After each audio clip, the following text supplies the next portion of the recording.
What's up, y'all? I want to tell y'all how the car community is garbage. The car community is no longer, united like it used to be. It's separated amongst manufacturers, and that's where we have fanboys. A fanboy is a person that sticks by that car brand and think they're better than any other car manufacturer, right? That's a fanboy. We have a lot of those now in 2022, right? Hence reasons I don't come to car meets I like talking about. Hence, I'm not in any car groups at all. I'm independent and I'm unaffiliated, right? You have a lot of people that think that their brand is better than the other brand. Blase, blase, blase. But the car community has went to shit, really and truly. You have people that don't respect other people's cars. You have people that talk trash on other people's cars. Me personally, I respect all brands respectfully because each car is unique in their own way. Each manufacturer did what they did for a reason, right? So let's look at, the Corvette, right? And let's look at the Camaro. Chevy's vision was racing. That's what a Corvette is, a race car. It's a true race car. It was strictly made for the circuit, turns. Why you think it's so low? It is low so air wouldn't get under there to make it come off the ground. That's why it sits the way it sits. We look at a Camaro, it's the same way. It's a staggered setup. It's for the track, right?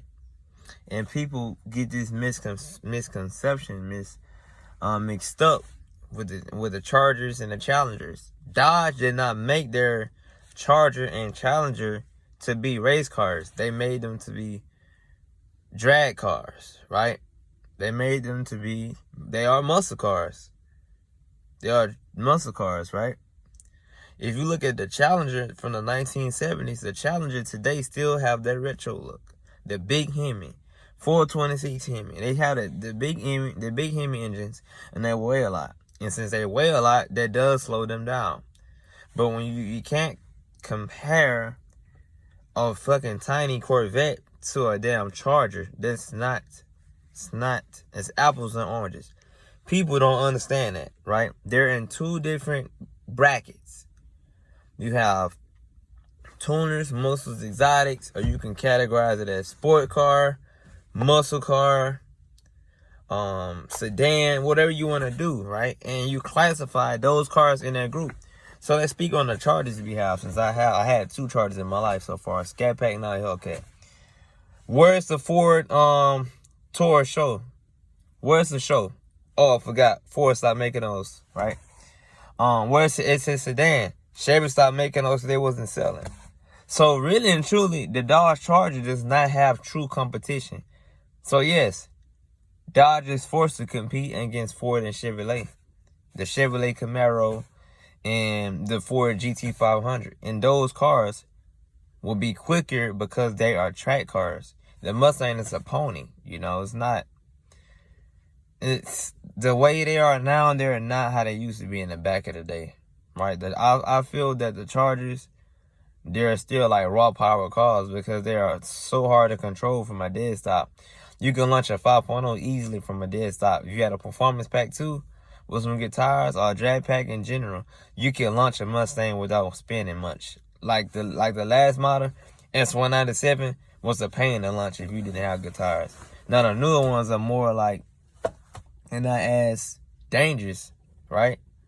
So I mean, really and truly, I consider most of these cars today not real muscle cars like they used to be. The Vets, ever since the C8 came out, I don't even consider that a Vet. I'm not hating, but a mid-engine, really? And the C8 Z06 don't even sound like a Corvette. It sounds like a Ferrari. So we kind of drifting away from the American heritage. We starting to lean more to the European competition. And that's fine, because if you look at the 2017 Ford GT, it has a twin-turbo V6 versus the old Ford GT 05 and the GT40 that had a manual V8.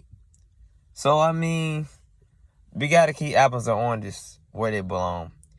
You cannot compare a Trackhawk to a car. It's an SUV. Yeah, it has more power than a lot of cars, but it's still an SUV at the end of the day. We cannot compare a 5.0 to a Scat Pack. We cannot compare a SS to a Challenger. I mean, yeah, they're both two-door, but you have to understand, a Challenger is just full-on muscle. A Camaro is sport. You know, it's light. It got the bigger tires in the back. You know, it's lightweight. It's track. It's made straight for the track. So it's going to be more aerodynamic than a Challenger. A Challenger is made for the straight line. Hence why Dodges can't turn. Only Dodge that can turn is a Viper. That was the track car for Dodge. So the car community is terrible. People on YouTube always hating on each other cars, saying what somebody else can afford, what they can't afford. First off, nobody know your financial business like you know your financial business. So y'all need to start letting people get under y'all skin like that. Somebody telling you, oh, you couldn't afford it. You couldn't afford. Like one dude told me I couldn't afford a 2022 Hellcat.